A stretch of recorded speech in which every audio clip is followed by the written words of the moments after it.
자, 여러분. 나는 누구인가? 이 아주 오래된 질문에 대해서요.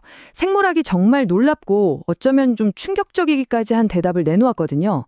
지금부터 그 이야기를 하나씩 파헤쳐 보려고 합니다. 생각해보면 인류는 진짜 수천 년 동안 이 질문 하나에 매달려 왔잖아요. 답을 찾으려고 철학에 기대해보기도 하고 종교에 의지하기도 했고요. 그런데 말이죠. 오늘날 생물학은요. 우리가 상상했던 것과는 전혀 다른, 어쩌면 더 놀라운 대답을 제시합니다. 바로 이 지점에서 시작하는 거죠. 생물학이라는 새로운 렌즈를 딱 끼고 우리 자신을 완전히 새롭게 들여다보는 겁니다. 자, 준비되셨나요? 한번 들어가 보시죠. 우리가 평소에 생명이다, 자아다 이런 말들을 너무 당연하게 쓰잖아요. 근데 사실 인류 역사의 대부분 동안 이건 정말 풀리지 않는 거대한 미스터리였습니다. 그러니까 적어도 수만 년 동안 그 누구도 생명이 도대체 뭔지 제대로 이해한 사람이 없었다는 거예요. 그런데 현대 생물학이 등장하면서 상황이 바뀝니다. 단순히 세포나 DNA를 분석하는 걸 넘어서 우리 존재 자체에 대한 아주 근본적인 질문에 답할 수 있는 강력한 생각의 틀을 우리에게 선물한 거죠. 자, 그럼 우리가 누구인지 알려면 어디서부터 시작해야 할까요? 바로 우리가 어디서 왔는지부터 알아야겠죠. 그 이야기는요. 무려 40억 년 전으로 거슬러 올라갑니다. 이 타임라인 한번 보세요. 스케일이 정말 어마어마하죠. 40억 년이라는 이 장구한 생명의 역사 속에서 우리 호모사피엔스는요. 정말 눈 깜짝할 사이에 아주 최근에 등장한 새로운 손님 같은 존재인 셈입니다. 좋습니다. 이제 이 거대한 역사에서 시선을 확 좁혀서 가장 작은 단위인 유전자로 한번 들어가 볼게요. 여기에는요, 우리가 왜 존재하는지에 대한 아주 도발적인 관점이 숨어 있습니다. 바로 이겁니다. 나의 몸은 내 유전자를 영원히 이어지게 하기 위한 도구에 불과하다. 이게 바로 현대 진화 생물학이 던지는 핵심 아이디어인데요. 처음 들으면 굉장히 충격적일 수 있어요. 이게 바로 유전자의 시선이라는 건데요. 쉽게 말해서 진화의 주인공은 내가 아니라 바로 유전자라는 이론입니다. 우리 같은 생명체는 뭐냐고요? 유전자가 자기 자신을 복제하고 퍼뜨리기 위해 잠시 빌려 타는 생존 기계, 일종의 운반체라는 거죠. 어때요? 우리가 세상을 보던 방식이 완전히 뒤집히는 느낌이 들지 않으세요? 이 두 관점의 차이가 정말 극명하게 드러나죠. 우리는 흔히 내가 내 인생의 주인공이라고 생각하잖아요. 나는 생존하고 번식하기 위해 산다. 이렇게요. 하지만 생물학적 관점은 정반대입니다. 아니, 네 안의 유전자가 자신들을 퍼뜨리기 위해 너를 만든 거야. 라고 말하는 거죠.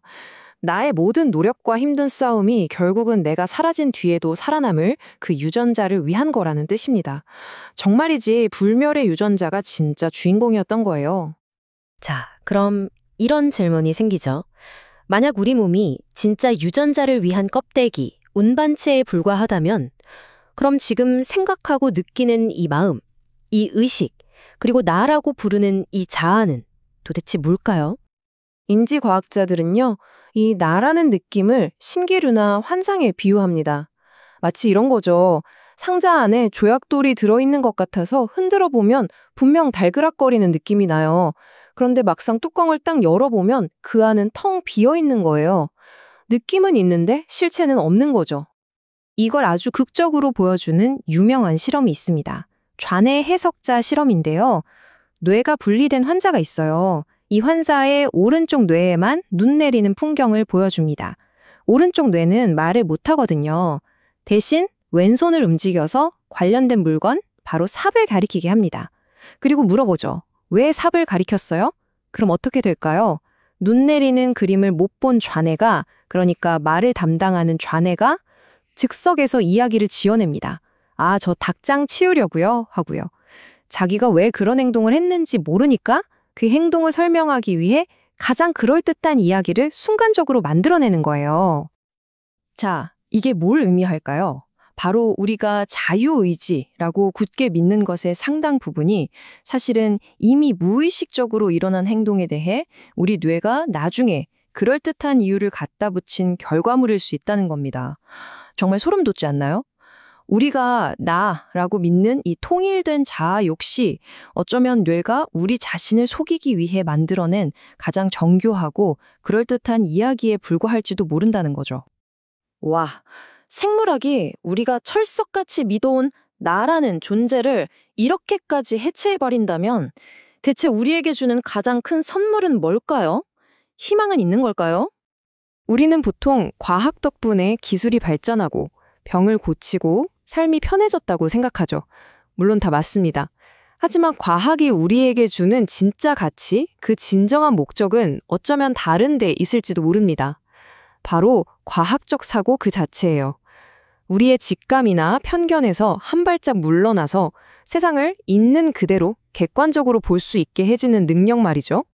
사람들이 흔히 옛날이 좋았지 이런 말 많이 하잖아요. 하지만 데이터를 보면 전혀 다릅니다. 예를 들어 과거 부족 사회에서는 폭력으로 인한 사망률이 지금보다 무려 1000배나 높았어요. 평균 수명은요? 35세에서 지금은 80세 가까이 2배 이상 늘었죠. 생물학의 아주 작은 기여 중 하나인 항생제만 해도 3억 명 이상의 생명을 구했습니다. 이처럼 과학적이고 합리적인 사고가 인류의 고통을 얼마나 극적으로 줄여왔는지 알 수 있는 대목입니다. 결국 핵심은 이겁니다. 우리 뇌가 끊임없이 주관적인 현실, 나만의 이야기를 만들어낸다는 사실을 아는 것, 바로 거기서부터 모든 게 시작돼요.